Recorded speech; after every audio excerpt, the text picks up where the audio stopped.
Last 2 நாளா இன்ஸ்டாகிராம்ல all eyes on Rafah அப்படின்னு சொல்லப்படுற இந்த போஸ்ட் வந்து பார்த்தீங்கன்னா நிறைய பேர் ஷேர் பண்ணிட்டு இருக்காங்க. இது வரைக்கும் 35 மில்லியனுக்கு மேல இந்த போஸ்ட்டை ஷேர் பண்ணியிருக்காங்க. ஏன் நம்ம கூட இருக்க ஃப்ரெண்டு யார் வேணா இந்த போஸ்ட்டை ஷேர் பண்ணியிருக்கலாம். இவங்க தெரிஞ்சு பண்ணாங்களா தெரியாம பண்ணாங்களான்னு தெரியல. ஆனா இந்த போஸ்ட்டுக்கு மெயின் ரீசன் என்னன்னு கேட்டீங்கன்னா, இஸ்ரேல், எகிப்த் இதோட பார்டர்ல இருக்க கசா அப்படின்ற பிளேஸ்னால தான் இந்த போஸ்ட் வந்து ஷேர் பண்ணிட்டு இருக்காங்க. இந்த கசா அப்படின்னு சொல்லப்படுற இடத்துல வந்து பாத்தீங்கன்னா பலஸ்தீனிய மக்கள் வாழ்ந்துட்டு இருக்காங்க. இவங்களோட மக்களா இருக்கவங்க தான் ஹமாஸ். இந்த கசால வந்து பாத்தீங்கன்னா நார்த், மிடில், அதுக்கு கீழே இருக்க இடம் தான் வந்து பாத்தீங்கன்னா ரஃபா அப்படின்னு சொல்ற இடம். இந்த ஹமாஸ் அழிக்கிறதுக்காக லாஸ்ட் 8 மந்த்தா இஸ்ரேல் வந்து பாத்தீங்கன்னா வார் நடத்திட்டு இருக்காங்க. இந்த வாருக்கு இன்டர்நேஷனல் கண்ட்ரிஸ் வந்து பாத்தீங்கன்னா நிறைய பேர் சப்போர்ட் பண்ணிட்டு இருக்காங்க. மெயினா வெஸ்டர்ன் கண்ட்ரி சப்போர்ட் பண்ணிட்டு இருக்காங்க. அதுலயும் அமெரிக்கா தான் வந்து பாத்தீங்கன்னா இஸ்ரேலுக்கு வெப்பன் சப்ளை எல்லாம் பண்ணிட்டு இருக்காங்க.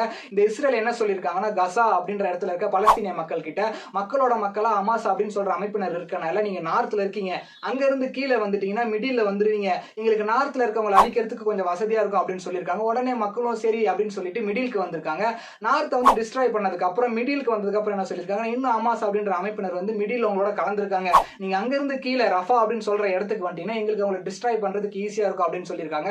அவங்களும் சரி அப்படின்னு சொல்லிட்டு ரஃபா அப்படின்ற பிளேஸுக்கு வந்துட்டாங்க. இப்ப என்ன பிரச்சனை அப்படின்னா, இப்ப அவங்களுக்கு லாஸ்ட் 8 மந்த்தா சாப்பிட்றதுக்கு சரியான ஃபுட்டு கிடையாது, தங்கறதுக்கு பர்மனன்ட் இடம் கிடையாது, ஒர்க் கிடையாது, எலக்ட்ரிசிட்டி கிடையாது. ஸோ அங்க இருக்க மக்கள்லாம் வந்து பாத்தீங்கன்னா ரொம்பவே கஷ்டப்பட்டு சர்வே பண்ணிட்டு இருக்காங்க. இன்னும் ஒரு பெரிய பிரச்சனைன்னு கேட்டீங்கன்னா, இஸ்ரேல் பீப்புள் வந்து பாத்தீங்கன்னா அவங்களுக்கு போற ஃபுட்டையுமே ப்ராப்பரா தரது இல்லையாம அவங்க ஃபுட்டுக்கு அங்க ரொம்ப கஷ்டப்பட்டு இருக்காங்களா. இதெல்லாம் மீறி நம்ம இந்த நாட்டில் இருந்தலாம் அப்படின்னு அவங்க சர்வே பண்ணிட்டு இருக்காங்க. சொந்த நாட்டுக்குள்ளேயே ஒரு அகதியா இருக்காங்கன்னே சொல்லலாம். இப்போ என்ன மெயின் பிரச்சனை அப்படின்னு கேட்டீங்கன்னா, இந்த மிடிலையும் டிஸ்ட்ராய் பண்ணதுக்கு அப்புறம் இஸ்ரேல் என்ன சொல்றாங்கன்னா, ரஃபா அப்படின்ற இடத்துல மக்களா ஹமாஸ் அமைப்பினோட முக்கியமான சில தலைவர்கள் கலந்துருக்காங்க, நாங்க அவங்களை அட்டாக் பண்ணி ஆகணும், அவங்களை விட்டுட்டா எங்களுக்கு பெரிய ஆபத்து அப்படின்ற மாதிரி சொன்னாங்க. உடனே எல்லாரும் என்ன சொன்னாங்கன்னா, இப்ப நீ இவ்வளவு தூரம் டிஸ்ட்ராய் பண்ணிட்டு அந்த ஒரு இடத்துல தான் எல்லாரும் இருக்காங்களா அப்படின்னு கேள்வி கேட்க ஆரம்பிச்சிட்டாங்க. ரஃபா அப்படின்ற இடத்துக்கு பல இன்டர்நேஷனல் கண்ட்ரில இருந்து சப்போர்ட் பண்ண ஆரம்பிச்சிட்டாங்க. இது மட்டும் இல்லாம அமெரிக்கா என்ன சொல்லியிருக்காங்கன்னா, நீ அந்த இடத்த அட்டாக் பண்ணினா உனக்கு தர வெப்பன்ஸ் நாங்க தர மாட்டோம் அப்படின்ற மாதிரி சொல்லியிருக்காங்க. உடனே இஸ்ரேல் என்ன சொன்னாங்கன்னா, ஓகே நாங்க ரஃபா அப்படின்ற இடத்த அட்டாக் பண்ண மாட்டோம் அப்படின்னு சொல்லிட்டாங்க. உடனே எல்லா மக்கள் அங்க இருந்த பலஸ்தீனிய மக்கள் என்ன நினைச்சிட்டாங்கன்னா, நார்த்ல இருந்து மிடில் இருந்து கொஞ்சம் கொஞ்சமா இருந்த மக்கள் எல்லாமே சேஃபஸ்ட் பிளேஸ் ரஃபா அப்படின்ட்டு அங்க வந்து டென்ட் போட்டு தங்க ஆரம்பிச்சிட்டாங்க. இப்ப நம்ம ரோட்ல எல்லாம் போறப்ப பார்த்திருப்போம், பாலத்துக்கு கீழே தங்கியிருப்பாங்க, டென்ட் போட்டு தங்கியிருப்பாங்க, பிளாட்ஃபார்ம்ல தூங்கியிருப்பாங்க. ஸோ அந்த மாதிரி மக்கள் வந்து பார்த்தீங்கன்னா தங்கறதுக்கு இடம் இல்லாம பீச் பக்கத்துல டென்ட் போட்டு தங்கியிருக்காங்க. இப்போ இஸ்ரேல் என்ன பண்ணிட்டாங்க அப்படின்னா, அவங்களுக்கு ஒரு இன்ஃபர்மேஷன் வந்துச்சு அப்படின்ட்டு நைட்டோட நைட்டா அந்த ரஃபா அப்படின்ற இடத்துல வந்து பாம் பிளாஸ்ட் பண்ணியிருக்காங்க. அந்த பாம் பிளாஸ்ட்ல அப்பாவியான மக்கள் பல பேர் வந்து பார்த்தீங்கன்னா இறந்துட்டாங்க. சின்ன சின்ன குழந்தைகள் கழுத்து தனியா போய் வேற இறந்துட்டாங்க. சொந்த ஹஸ்பண்ட் இறந்து போயிருப்பாங்க, சொந்த ஒய்ஃப் இறந்து போயிருப்பாங்க, ஃப்ரெண்ட் இறந்து போயிருப்பாங்க. ஸோ நம்ம கூட இருந்து அவங்க இறந்து போய் அங்க இருக்க அப்பாவி மக்கள் பல பேர் கஷ்டப்பட்டுட்டு இருக்காங்க. இந்த போர் ஸ்டார்ட் பண்ணி ஒரு 8 மாசத்துல மட்டும் அப்பாவி மக்கள் கிட்டத்தட்ட 30,000க்கு மேல வந்து பாத்தீங்கன்னா இறந்து போயிட்டாங்களாமா. நேத்து நடந்த ஒரு அட்டாக்ல மட்டும் 45 அப்பாவி மக்கள் இறந்து போயிட்டாங்களாமா. சோ இந்த விஷயம் சோசியல் மீடியால பயங்கரமா போயிட்டு இருக்கு. ஒரு விஷயத்துக்கு பல இன்டர்நேஷனல் கண்ட்ரீஸ்ல இருந்து எதிர்ப்பு தெரிவிச்சிட்டு இருக்காங்க இஸ்ரேல் மேல. ஏன் நம்ம நாட்டுல கூட வந்து பாத்தீங்கன்னா ரோஹித் சர்மாவோட ஒய்ஃப் சமந்தா, இந்த மாதிரி பல celebrities all eyes on Rafah அப்படின்ற போஸ்டர் ரைஸ் பண்ணி சப்போர்ட் பண்ணிட்டு இருக்காங்க.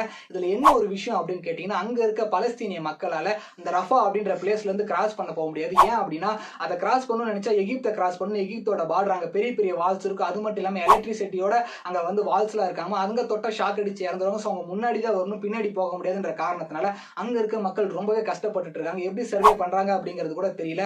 கொஞ்சம் யோசிச்சு பாருங்க, நம்மளால ஒரு நாள் கரண்ட் இல்லாம கூட இருக்க முடியல. ஆனா அவங்க ரொம்ப நாளா கரண்ட் இல்லாம இருக்காங்க.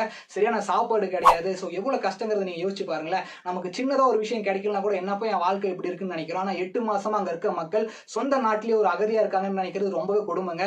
இந்த ஒரு விஷயத்துக்கு நம்மளால என்ன பண்ண முடியும் அப்படின்னு கேட்டீங்கன்னா, ப்ரே மட்டும் தாங்க பண்ண முடியும். நம்மளோட சப்போர்ட்டை சோசியல் மீடியால மட்டும் தான் தர முடியும். ஸோ இதே மாதிரி நிறைய வீடியோஸ் பார்க்கணும்னா நம்ம பேஜை ஃபாலோ பண்ணிருங்க. அது மட்டும் இல்லாம இந்த விஷயத்துல உங்களோட கருத்தை நம்ம வீடியோ கீழே கமெண்ட் பண்ணிருங்க. பட்டா